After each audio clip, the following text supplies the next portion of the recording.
60 000 morts, vous vous rendez compte? 60 000.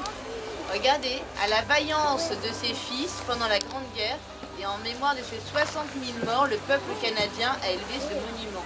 À droite, c'est écrit en anglais, comme ça c'est bilingue.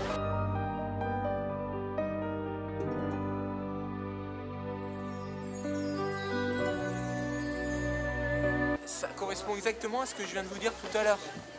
Quand vous regardez attentivement, si vous imaginez, là vous êtes en période de guerre, vous vous trouvez ici, on voit tout, exactement. Là, bien évidemment, il y en avait qui étaient toujours de surveillance.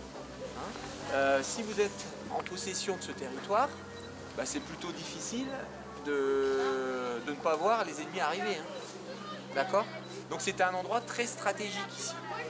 Pour eux, c'était très important de garder. D'où l'importance des combats qu'il y a eu là-bas.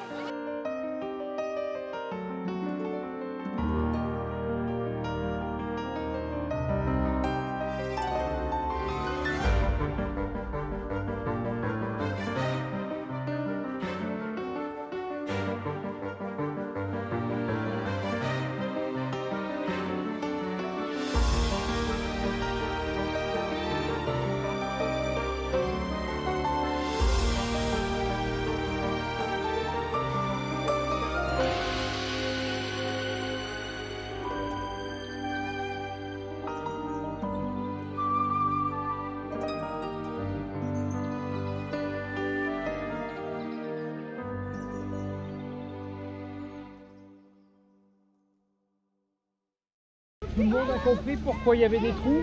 Oui, c'est les obus. Donc vous avez vu le nombre d'obus qu'il y avait? Il y en avait plusieurs milliers par jour. Ça pouvait être pour que les militaires ils se cachent pour pas se faire tuer. Ils se cachaient pour dormir. Pas qu'on les voit. Il y avait plus de morts que de blessés.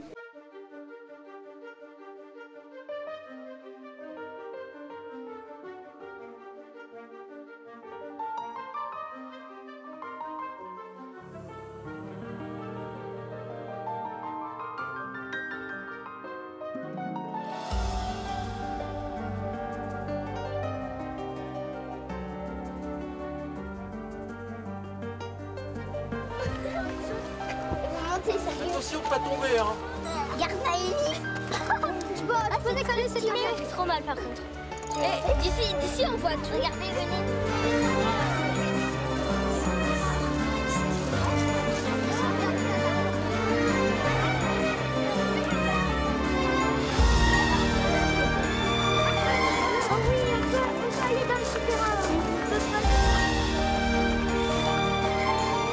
Depuis le début de ce mandat, j'ai souhaité qu'effectivement la citoyenneté, le devoir de mémoire soient des éléments structurants de notre politique éducative. Et c'est la raison pour laquelle la municipalité a souhaité emmener l'ensemble des CM1, CM2, ce qui fait quand même près de 400 enfants, visiter ces lieux de mémoire. Parce que le risque, eh bien, c'est qu'en 2018, on oublie effectivement le sacrifice de centaines de milliers d'hommes qui ont combattu dans ces tranchées pour la défense de la démocratie. Donc c'était important que les enfants puissent véritablement toucher, parce que l'histoire c'est pas simplement des mots, c'est aussi des situations matérielles, et donc je voulais qu'ils viennent ici voir de près, et notamment pour en avoir discuté un peu avec eux, voir ce que sont ces trous d'obus, leur rappeler qu'il y avait des milliers d'obus qui tombaient chaque jour sur ces hommes qui étaient quelque peu à peine plus âgés qu'eux, puisqu'ils avaient à peine une vingtaine d'années pour la plupart d'entre eux. Et ils impriment des images qui,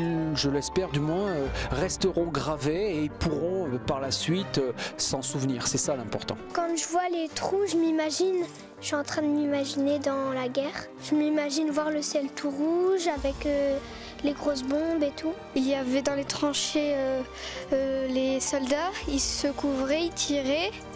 Et de l'autre côté, il y avait plusieurs pays.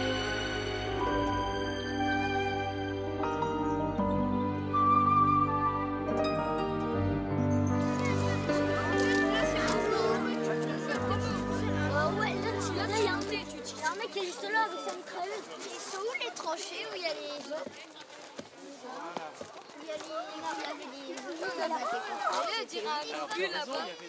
Moi j'imagine l'enfer. On n'est pas en sécurité et on a toujours peur. Ça fait peur. J'ai vu le nom de mon arrière-grand-parent sur le monument. Moi j'ai demandé à mes parents et ils ont dit que mon arrière-grand-père il avait fait la guerre, il avait été forcé, il avait été attrapé par les Allemands et il avait eu une maladie là-bas.